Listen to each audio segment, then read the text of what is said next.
There's one question dominating financial markets right now. Who will have the keys to the White House come November? More and more investors are betting on a Trump victory. So I brought in Paul Diggle, chief economist at global investment manager Aberdeen, to discuss what a Trump presidency could mean for markets. We looked at the upside scenarios and the potential market damaging downside scenarios, along with the assets Paul is recommending investors hold on to and the asset classes he thinks they should avoid. This is the Finimize podcast with me, Carl Hazley. Let's dive into my conversation with Paul. Paul Diggle, welcome to the Finimize podcast. Good to be here, Carl. Thank you so much for joining us. Now, we simply have to start with geopolitics, given the state of the world at the moment. You know, it wasn't all that long ago where you could potentially take a church and state approach to macroeconomics and politics, or at least try to. But the two are ever more intertwined, and that's never been truer than it is now. So I've got to start by getting your views on, the US, the state of that political landscape, what a Republican victory would look like, how you're thinking about the various Trump scenarios. We've run a number of different Trump scenarios, but splitting up that 55% probability of Trump between really market-friendly outcomes and then really potentially challenging outcomes from a market perspective if he pursues more trade policy. Got you. And so maybe let's spend a little time on what that market-friendly outcome would look like. So what might Trump do that would be good for markets? Yeah, and we modeled this scenario and we called it Trump delivers for markets. And it looks a little bit like the first half of his first term. He is cutting taxes. So he's going to extend the tax cuts from his first term, perhaps even go further. Lower corporation tax, I think, is a serious possibility. And he could pursue a deregulatory agenda. He could defund a lot of regulatory bodies. He could be quite favourable to kind of on competition policy. And that is a heady cocktail for financial markets. And already you can actually see Trump trades in the market, even over the past few weeks, both on the night of the debate when his chances went up, and then immediately after the assassination attempt when his chances went up further, you actually saw a degree of equity market polarization in which sectors that probably do well under Trump, so one could be small caps because they'd benefit disproportionately from corporate tax cuts. Large caps are already making the best use they can of the US tax system. It could be financials, which could benefit from a steeper yield curve under Trump. That kind of part of the complex, reshorers as well, domestic steel producers, domestic security, private prisons. You've actually seen some outperformance of those parts of the equity universe. And meanwhile, underperformance of parts that are more exposed to, say, the IRA, the Inflation Reduction Act, their beneficiaries, EVs, domestic battery production. And actually, you see this polarization under the surface already. And I think in the event of a Trump delivers for market scenario, actually S&P index level potentially does pretty well, but has that interesting polarization. And that polarization potentially would go further because even though you're seeing it now, that's a risk-weighted sort of, or probability-weighted rally. Because on the other end of Trump delivers for markets, there's perhaps a less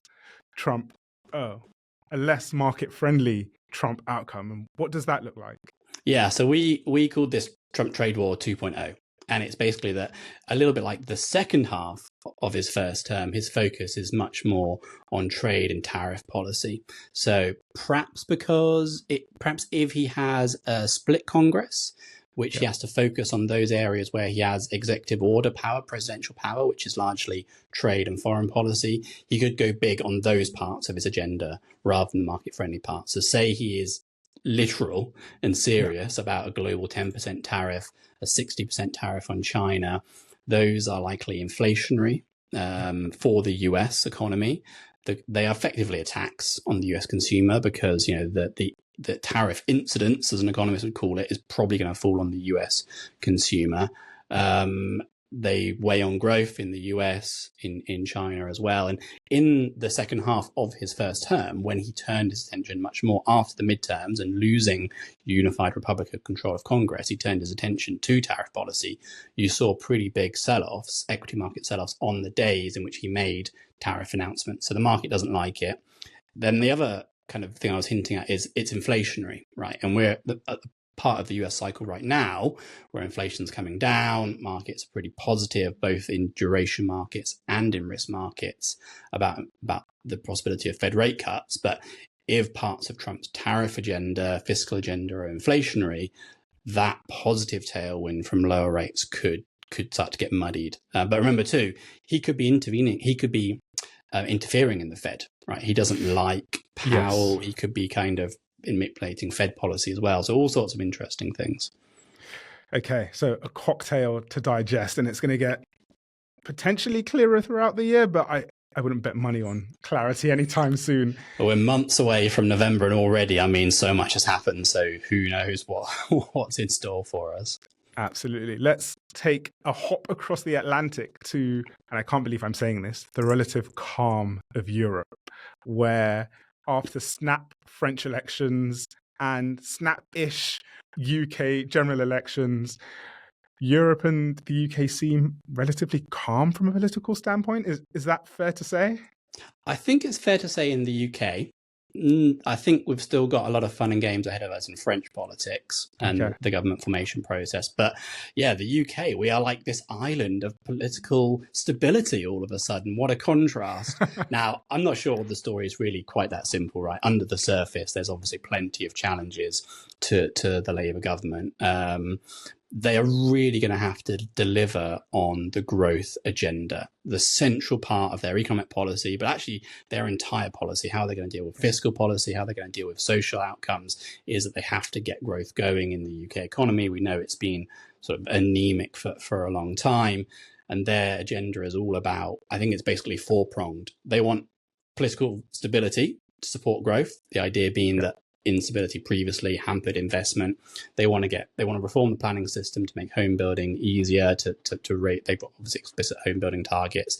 They want, I think, to pursue a sort of a green industrial policy, which takes some inspiration from Bidenomics, set up GB Energy, and then they want to move closer to the EU. But that, I think, can't become rejoining, the EU or any of the institutions, the customs union, the single market, and so on. But a degree of regulatory alignment, mutual recognition can perhaps smooth over some of those barriers that have got in the way. So that's their kind of four-pronged agenda, but it's all a lot easier said than done. So let me ask you, because I guess leading up to the election and through the debates, through the discussions, independent bodies and some less independent bodies have all said growth is the big challenge. A Labour government has to solve growth, and there was a lot of skepticism about whether they could. And, I'm not asking you to solve what everyone else hasn't solved necessarily, or maybe even the government hasn't solved. But as an economist, how do you take those four prongs? And can you maybe just share a little bit of how you work through trying to map those four things into growth? Because, okay, you've got a house building target, and yes, you can, back out a bit of growth in the construction sector from that. But how do you just practically think through these things? And how, do you come out more optimistic? Do you come out pessimistic? I struggle to meet optimistic economists as it is, but are you the exception that proves the rule? I might have to disappoint you. My bottom line is that I'm not raising my UK GDP forecast in the near term on the back of this. We have nudged up our kind of medium longer term forecast, our trend growth forecast a little bit. So I think in the past, UK trend growth was perhaps close to 1. Maybe it's more like 1.5 if Labour government can deliver. I mean, a caveat is that the OBR, the Office of Budget Responsibility, when it's assessing the fiscal position, actually has a UK trend growth forecast that's higher still than that. It's actually pretty optimistic. So there's a degree in which the Labour government is going to be kind of pedaling furiously to stand still because the OBR at the same time is actually going to be probably revising down its trend growth forecast, which may have been too optimistic in the past. But look, you're right that the UK growth, or that growth in any economy, is central to making kind of medium-term economic views and translating those into market views as well. A key way in which we at Aberdeen do strategic asset allocation, for example, allocate between countries, asset classes over a medium to long term. Well, it's all a model-driven process that partly relies on assumptions of trend growth, inflation, equilibrium interest rates into the long run. So it's essential stuff. And economists come at it they can come at it in a kind of very technical model sense, building production functions of estimating past growth, making judgments about the future. But also it's about assessing whether some of those initiatives really can work. For example, planning reform. That's the big one. Successive UK governments have had home building targets. It's only recently that the previous Conservative administration, after a rebellion, dropped explicit home building targets. But it's been many decades since UK home building targets have been met, because there are well-known issues with the planning system. NIMBYism is alive and well in the UK. Remember, Boris Johnson, with the 60-seat majority, had pretty ambitious home building and planning targets, and he couldn't get them through. And this was a guy who, loved to build infrastructure. But because of rebellion on his backbenches, he couldn't get it through. Now, maybe a Labour government with a much larger majority and with a kind of political constituency, which is younger, more urban, more renter, can get it through. But I think I need to be shown the proof to some extent before really revising up UK forecasts a lot. Got you. Okay, well, that's interesting, and that's a good segue to maybe dive into markets themselves and what it all means. So maybe to set the scene a little bit, we've not too long ago had the European Central Bank blink first of the big major central banks, or the big Western central banks, in terms of cutting rates. Bank of England probably won't be far behind, and the Fed not too far behind it.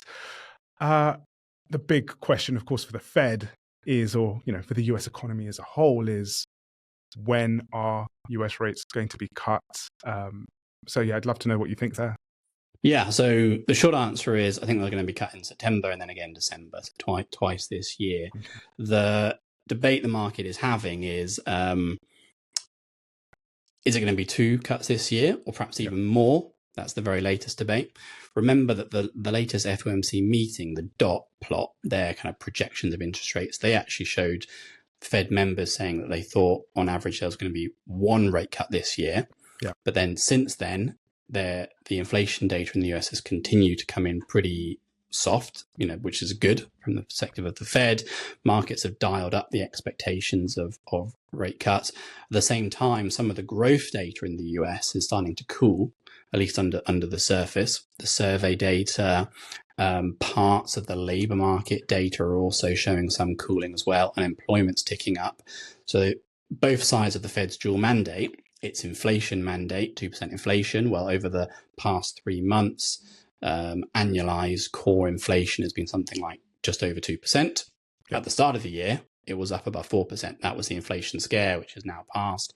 Powell was told as in recent communications that they're building their confidence that inflation is sustainably heading to 2%. And then the other side of the dual mandate, the labour market employment side of the dual mandate, it's actually also showing signs that it requires a bit of dialing back of monetary policy restrictiveness. So I think that all adds up to rate cuts in September and December.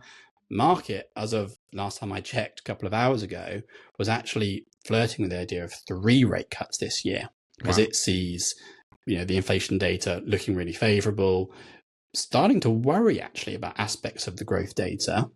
Here's Powell saying we're building our confidence, and is actually playing with the idea of maybe they can go 3 times this year. Perhaps they can sneak another one off in November as well. Interesting interactions there with the US election, right? And people have kind of written off November because of that. But maybe if it's Trump and he's lobbying the Fed for rate cuts, then there they go 3 times. Is September too close to the election? I guess the question there is, does and it's always been the question, which cowers first? Is it the Fed, or do markets capitulate? And so far, markets have fallen into line and the Fed's held its nerve. If markets start to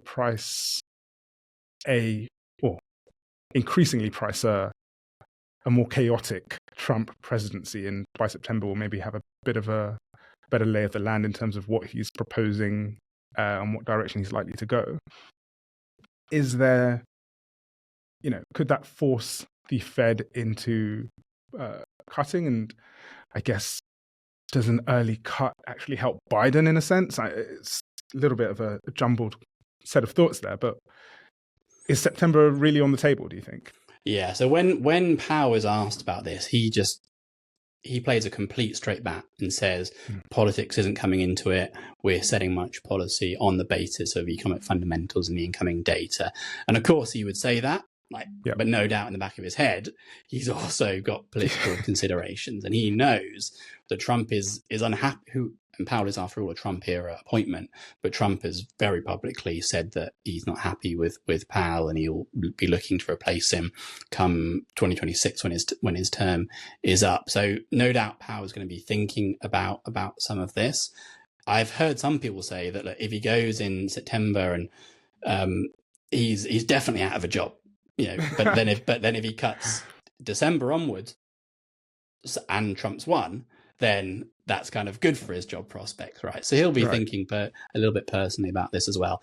I think that September is far enough away from November that the Fed could play a straight bat and say, look, the inflation data's got much better. Growth data's showing a little bit of a slowdown. We're cutting for completely fundamental reasons. And I think he'll get away with, everyone will believe him other than perhaps someone really important, Donald Trump, who's no doubt going to cry pretty foul about it. So I think he can go in September. One reason why I'm at 2 cuts this year, and the market as of now is kind of 2.5 or so, is that actually I think November, the month of the election, would be a bit more difficult. Okay, that's I would have, if I was going 1 cut, I'd go December, and if I was going 2, I would. Yeah. I mean, July is September with my eyes closed. Some people I've read a few interesting kind of research notes recently saying, why not July? There's a Fed meeting in a couple of weeks. Basically, nothing is priced for it. 2 or 3 basis points of cut. So like kind of 10% or less probability. But maybe, given what we've already know about the inflation slowdown, bit of a growth slowdown, and it's far away enough from the election, and maybe they avoid the risk that between now and September inflation data is kind of bumpy, as it could easily be, and actually makes the story of a September rate cut harder to tell. So maybe July is a little bit interesting at 2 basis points priced. Yeah. Let's watch and see. It's going to be interesting either way. Okay, so we've talked about the US. We've spoken a little about the UK. Let's swing round to Europe and the Eurozone, where inflation seems to have stabilized. We've already had a cut from the ECB. How should we think about the rest of the year in that regard? Yeah, I think the macro story is fairly straightforward, which is Europe, having had this kind of flirted with recession at the end of last year, is now actually growing reasonably by its standards. And that's been driven in part by positive real wage growth. So wage growth is still quite decent, inflation coming down, real wage growth, netting off inflation is actually now positive, is supporting the European consumer. Inflation is coming down. Definitely like the US, like the UK, aspects of stickiness, but the overall direction has been more encouraging of late. As you say, the ECB's already cut once, and I think could potentially cut twice more before the end of the year. I think having done their first cut, they're not in a super rush to do a second one. They're kind of pausing and waiting and assessing for a little while, but by the end of the year, I think they could have cut twice, once, but probably on balance twice before then. So the macro story, I think, is reasonably encouraging. It is, again, a bit of a political story, because obviously it's been the French election, plenty of uncertainty about how that's going to resolve itself. Macron is clearly trying to wait out the left, let them fracture that this kind of new popular front grouping on the left, which is a very unstable grouping of both the really hard left and then more like this kind of soft ecological green left. So he's obviously wanting them to fracture a bit, peel off parts of the moderate left, and then with his group, centrist grouping, form some kind of just about majority. I think that's probably where it's going to go in the end, but I wouldn't be surprised to see multiple iterations of kind of government formation efforts in France, maybe the left do try and form a minority government at some point. Maybe there could even be kind of technocratic government at some point. So multiple iterations of attempts at forming a government. Remember that France can't go to elections again for another year constitutionally. It can't kind of hold another election to solve this impasse. It just keeps having to try to form a government, perhaps unsuccessfully. But look, it's got a lot of medium-term issues, whatever happens there. The fiscal challenges in France, 5.5% deficit, larger than the average, not just of northern European economies, but southern European economies as well. Yeah. That's a structural deficit, which is to do with problems of trend growth, demographic aging, and so on. It's not easily solvable, especially not now with divided government. So it's got its challenges. Marine Le Pen, for all that she underperformed in the second round of the election, is still going to be a big force in the next presidential election. Come 2027, Jean-Luc Mélenchon on the left as well. So there's still plenty of kind of volatility ahead. And then there's Germany, that other kind of key axis of the Eurozone, the Franco-German axis, where you've got structural headwinds to that economy. I mean, that economy is energy intensive, export orientated, China orientated, internal combustion engine car orientated. I mean, those are all the things that you do not want your industrial model to be based on right now. So there's definitely challenges in the Eurozone, for all that the cyclical environment is actually pretty good for once. So you took the words right out of my mouth, because almost the economic cousin to the Eurozone, if you forgive the analogy, in that it's the cousin that comes over and has all the cool stuff and gives you money until they grow up and go off to university and then don't, is China, right? It's a big driver of the Eurozone economy. It's a massive driver of Germany's economy, or at least has been historically. And, it's still growing 4 or 5%. But I'd run out of fingers if I tried to list all the issues facing China right now, from real estate through to credit and everything in between. And there's a political story in there too. How should we think about Chinese growth and its relationship to Europe? Yeah, it's clearly a big driver of European growth, and indeed the European stock market as well. European luxury firms, high-end names in the stock market are very dependent on Chinese growth. And this week we had some disappointing Chinese GDP data. It grew 4.7% in the second quarter. It was a bit weaker than had been expected. And one of the consequences of that in markets is that actually some European names actually sell off for exactly the reasons you're saying there. But here's how I think about Chinese macro. It's a push and pull. On the one hand, there are these big headwinds, which is largely centered around real estate. Decades of overbuilding are now resulting in a retrenchment in house building, in home prices, in land sales, and so on. Because real estate is such a large part of the Chinese economy, that is a big headwind just to the entire macro economy. I mean, it makes consumers cautious, because housing has always been an important savings vehicle in China. Contrast the Chinese consumer with the American consumer, where the latter were very willing to run down their pandemic era excess savings. Yes. Which is one reason why the US did so well, especially last year. Chinese consumers totally unwilling to run down excess savings. They didn't build as many up in the first place because they didn't get as much fiscal support, and now they don't want to run them down. So housing markets in retrenchment, consumers cautious. A lot of local government finances in China are tied up with the property sector, because local governments make a lot of money through land sales, for example. So a subdued housing market, bad for the fiscal position as well. And then there's a potential trade war, given what we've been saying about Trump. So they've got these big headwinds. But on the other hand, you've got these supports as well, which is that monetary and fiscal policy has been loosening in response to this. Housing down payment requirements coming down, interest rates coming down, ultra long bond issuance has begun. There's been restrictions on short selling in the stock market. That's one reason for the bounce Chinese equities. The issue is that, unlike in the past, when we could rely on Chinese policymakers to do big bang credit fueled stimulus to get the economy going, it's not stimulus on that scale this time around. Xi Jinping is entrenched for kind of president for life. He doesn't need to deliver growth at all costs. People in the past talked about Chinese growth shifting from kind of quantity of growth to quality. And I don't think that's quite right. It's more about a pivot to make national security, supply chain resilience, those kind of things more important in the growth model. And that means less export-driven growth at all costs. But maybe I wouldn't go so far, as some people do, to talk about peak China, Japanification of the Chinese economy, middle income trap. There's still a lot of really interesting growth drivers in the Chinese economy over a medium-term perspective. Yeah, trend growth is slowing.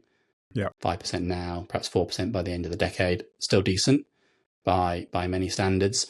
And you have only got to look at, say, the speed at which China built a world-leading EV sector. BYD became the largest EV exporter in the world, overtaking Tesla, to kind of understand that there are still deep pools of innovation in that economy. Absolutely. And I think, look, we could go around. Let me do that bit again. Absolutely. And you've only got to look at China for the last 5-10 years being more than 50% of the growth in luxury to understand how those things sort of are all linked together. You talked about the knock-on some of the luxury names. We've seen this week a handful of them reporting sales dropping off in China. We've seen the stocks respond in kind. We could go around the rest of the world. I think India is really interesting right now. Japan is super interesting. Brazil, South Africa. But in the interest of time, what I'd want to do is maybe just spend a few minutes understanding how you bring all of this together, right? How do you form a set of views about, asset classes, countries, etc.? Because we're in a world where, frankly, your asset allocation has such a meaningful impact on your portfolio performance over and above, individual security selection. So what's going to be super valuable to people listening or watching is understanding how to build up the asset allocation given the macro we've spoken about. So, how do you put this all together, Paul?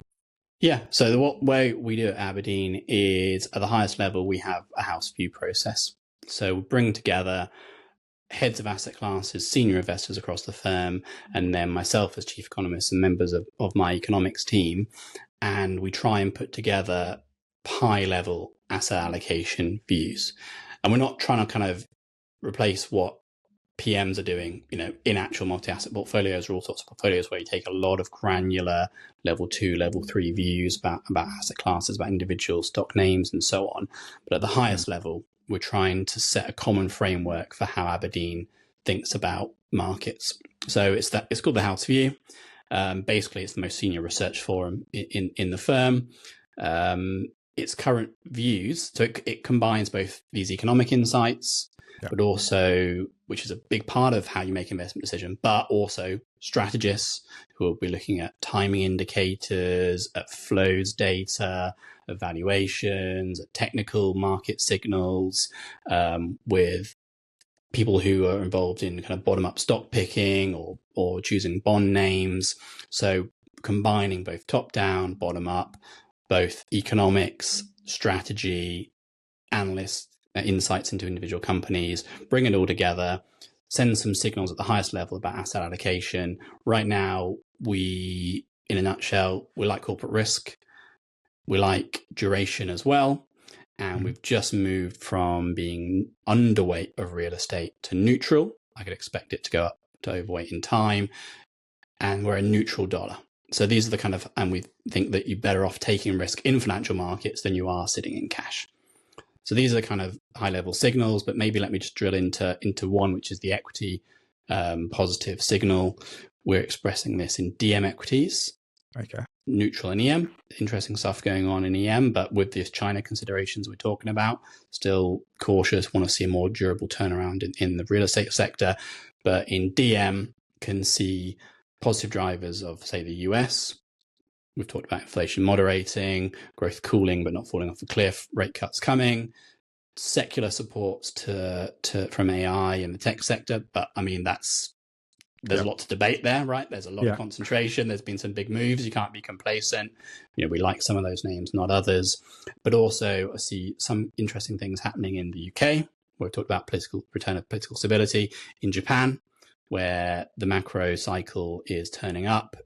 emergence from the lost decades, and there's a really big push for corporate governance reforms and returning capital to shareholders. So I still think, despite the size of the move we've already seen, DM equities are interesting. Okay, that's interesting, and definitely something that people will be paying close attention to. Paul, I want to switch gears a little bit and spend some time on you and your career. You've been an economist your entire career. The received wisdom is that you begin as a junior economist, become an economist, become a senior economist, and if you are skillful and talented and maybe a bit lucky, you're a chief economist. But the reality might be different. So maybe can you spend a little bit of time just telling me about your career so far and what the difference is between being a senior economist and a chief economist? Do you still get out the Excel models and run the numbers yourself? How's that will change as your career progresses? Yeah, so I started in 2008 Good time to start. London.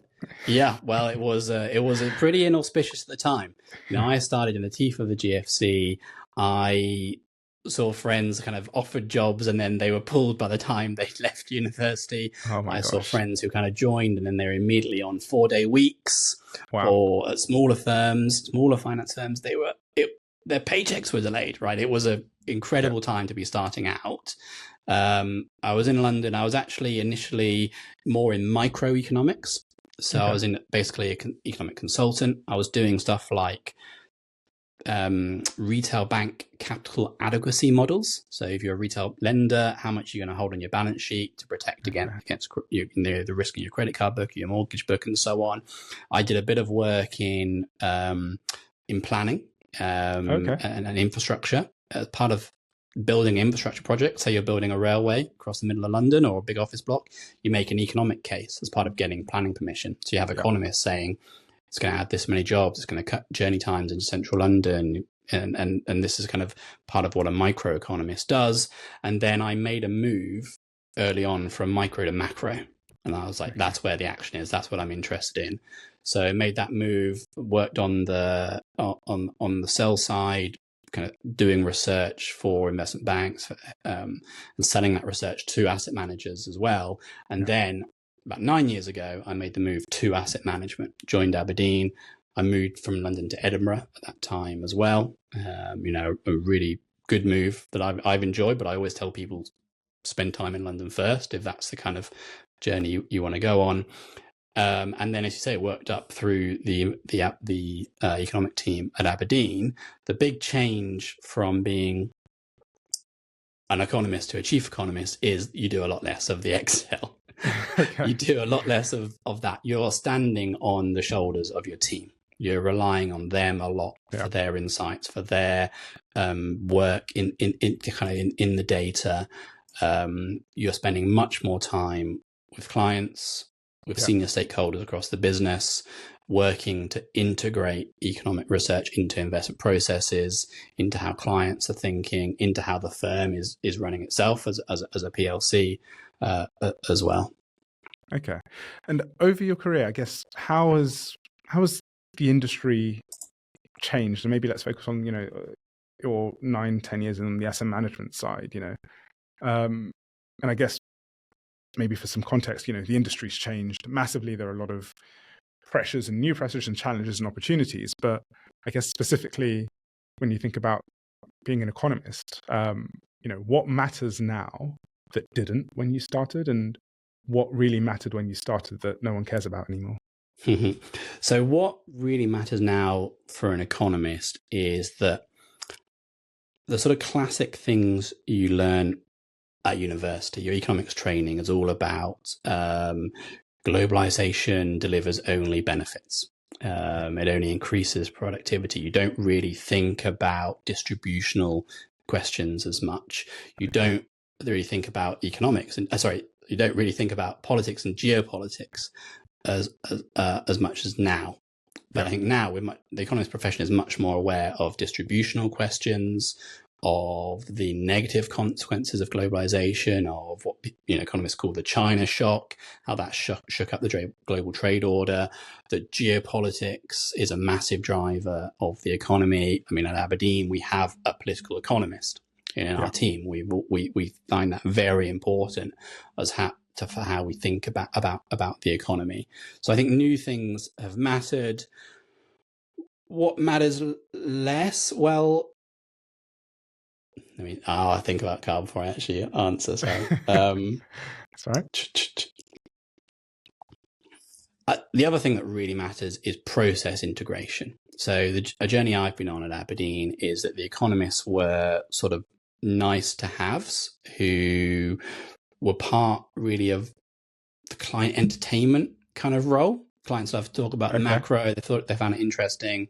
We'd do a job of that into deep process integration in a quantitative sense, using our models, our forecasts, our numerical outputs to directly feed the asset allocation decisions, the return forecasts of investment teams as well. So process integration has become ever more important. If you're an economist, you've got to be kind of justifying your role in a often cost pressured industry, and you do that by directly adding to the alpha generation process.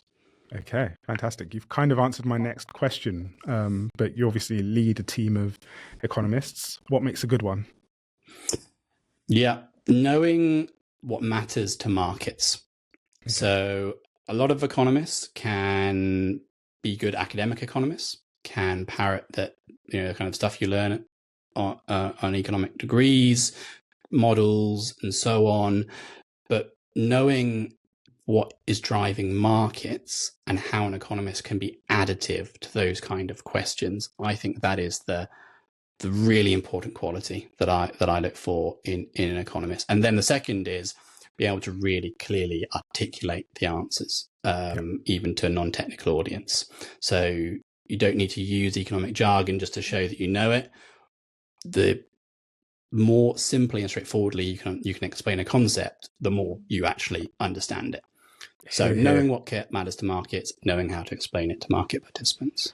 Fantastic. And is that much different to what you think makes a good investor? I think it is different. I think what makes a good investor is partly having a knowledge of economics, but you don't need to be an economist. You don't need to think in the exact way an economist thinks. Even if those were the same qualities, then I think a lot of economists would probably find it more lucrative to be investors. But it's a different skill set. Yeah. I think what is, from my kind of view from the outside almost, is that what's important to be a good investor is, one, a really clear framework. So you have a kind of framework of how you think about markets, and you stick to it. You adapt it if it doesn't work or it's not working, but you don't throw it out wholesale and just cast around for something else, because you'll always be casting around for something that works. Yeah. And then the second thing is really quickly turning your mind to the topic of the day, right? You become an expert overnight in French politics, or in the nuts and bolts of the inflation data, or Bollinger Bands and other technical chartism approaches. You're casting yourself around, and you're confident to become an expert in a new thing, because that's what matters at that point. That's what drives markets. Absolutely. I think a massive challenge of recent years is, I think people who have that skill do it excellently, and it is a skill and it's a muscle you have to train in terms of picking up a new topic, figuring out what matters in that topic, and then becoming an expert in it.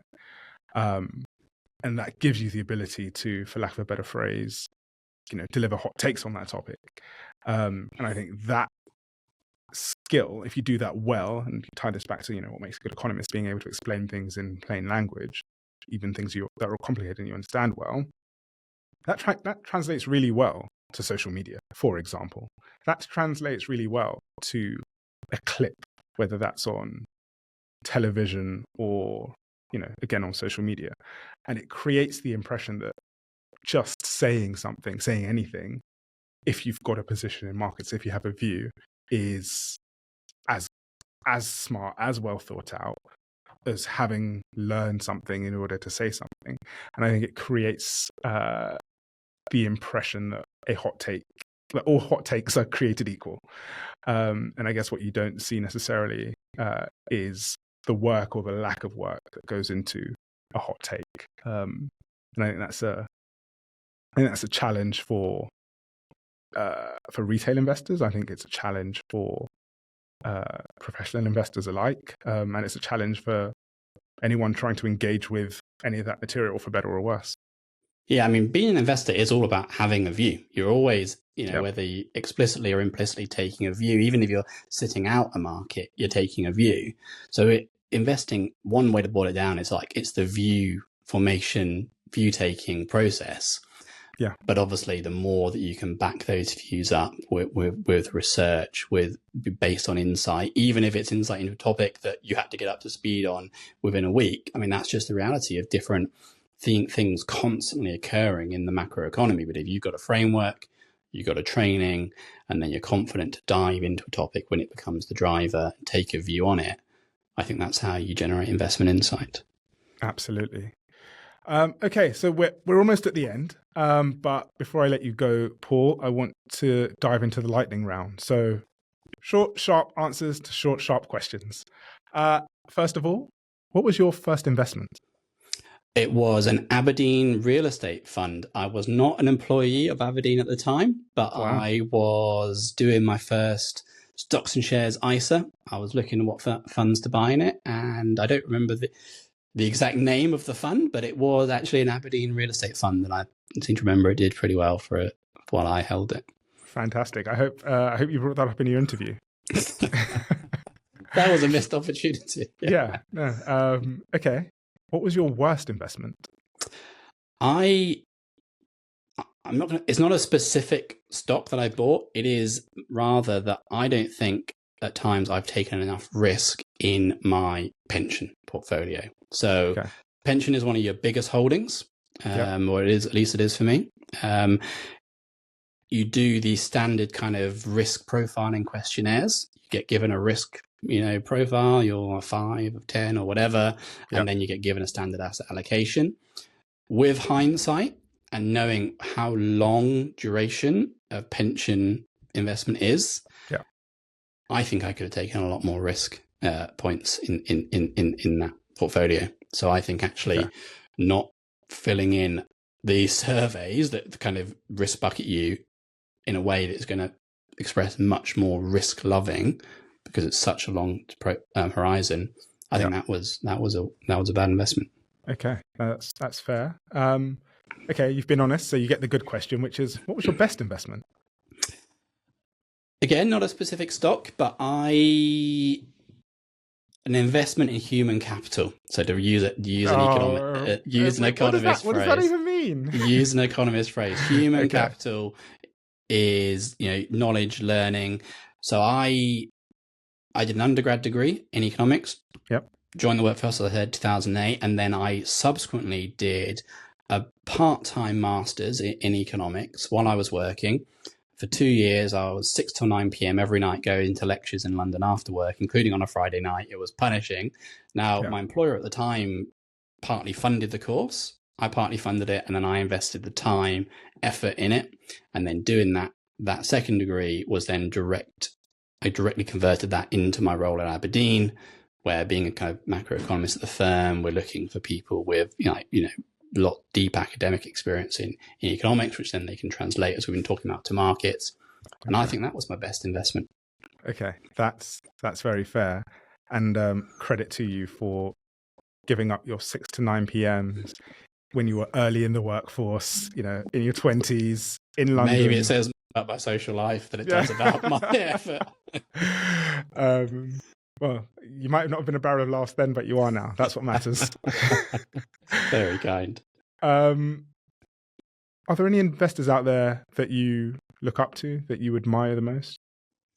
I have had a few different mentors in my own career. Previous asset allocators, heads of research, chief economists at Aberdeen. And those are the investors I look up to. So some of them have really clear frameworks. So they won't be household names, right? They'll be people I've worked with. But when I think about what makes a good investor, I think about some of them. They often had very clear frameworks to come at markets. They had processes. The one process, for example, surveyed everyone in the multi-asset team. Right? What is your asset allocation today? Got you. Sandbox, it was called, or kind of, and it was everyone was weighted equally. There was no attempt to weight seniors more, and then these results are kind of averaged, and it is a straw man asset allocation. That was literally the core of a particular process that I was involved with at one point in time. There was no overweighting more experienced people than younger people. There was no kind of overweighting people who've had recent success, because their kind of framework could work for a while and then it could not. Instead, it was about forcing people to write down a view, an asset allocation, rather than just letting people speak, vaguely about how they're thinking about things. It was literally translate it into an asset allocation, get it all down on paper, and then you've got something very clear to start the debate from. So I think about people who've done investment processes like that. And that's when I try and think about how to be a good investor. I think about that. Okay, that's great. That's really practical, and hopefully something people can take away. And then last, is there any advice for maybe our younger listeners that someone that you wish maybe someone gave you in your 20s or as you got started? Well, I'll tell you two bits of advice that I did get in my 20s that I've carried with me. Career Fire advice. away. The first was work at the heart of what an organization does. So I actually got this advice while I was interning at a law firm, and a lawyer, a partner, said to me, if you're going to work at a law firm, be a lawyer.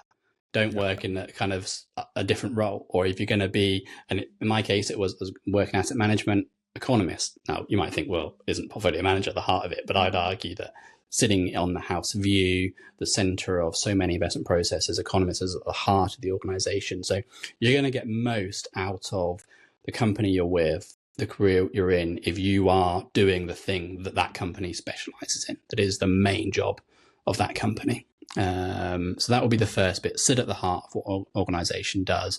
And then the second bit is reflecting on what I was saying about, when I think of good investors, I think of people I work with.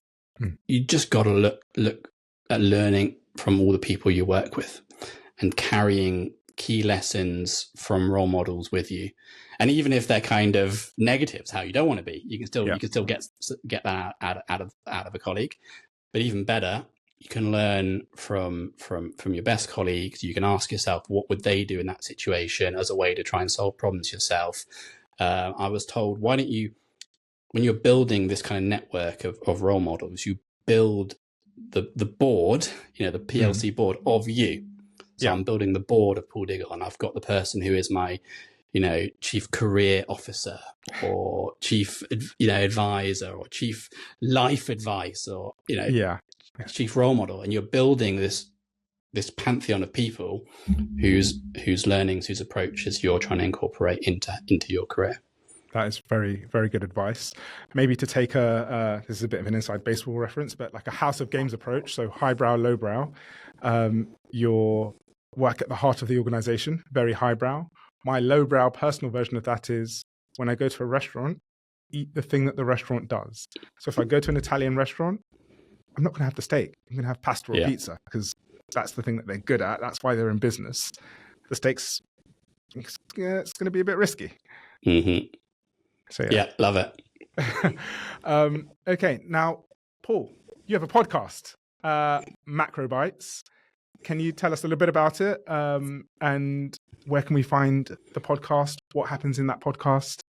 Yeah, so I'm the co-host with my colleague Luke Bartholomew of Macro Bites. Bites is BYTES, so Macro Bites. It's Aberdeen's Economics and Politics podcast. So every fortnight we are interviewing guests, interviewing economists, investors at Aberdeen about the macro market environment. So you can find it on Spotify, on Apple Podcasts, and everywhere you'd normally get your podcasts on. We have kind of half an hourish conversations about what's driving markets, how we're using that in generating investment insights. Got some great recent episodes. A lot of them have been on politics recently. Absolutely. The US, the UK, France. We've done some really great episodes recently on EVs and the rise of China's dominant role in EVs. It's having global macro geopolitical consequences as tariffs go up in the US, in Europe on EVs. It's it's a really interesting theme. So check it out, Macro Bites. Absolutely. I can personally recommend it to dive deep on certain topics and even just to keep up with what's driving news flow week in, week out. So good. Where can people find more about you, the work you do, and the Aberdeen Research Institute, Paul? Yeah, check out abrdn.com. You'll see under kind of research and insights, there's a whole section there which will have all a lot of the research notes written by me, by my team. We make them available so you can kind of see institutional grade macroeconomic research, the sort we use in our investment processes. It's on the abrdn.com website. But you can find me on X, you can find me on LinkedIn. Perfect. No excuse not to be up to date and informed. Paul Diggle, Chief Economist at Aberdeen, thank you so much for joining the Finimize podcast. Thank you, Carl.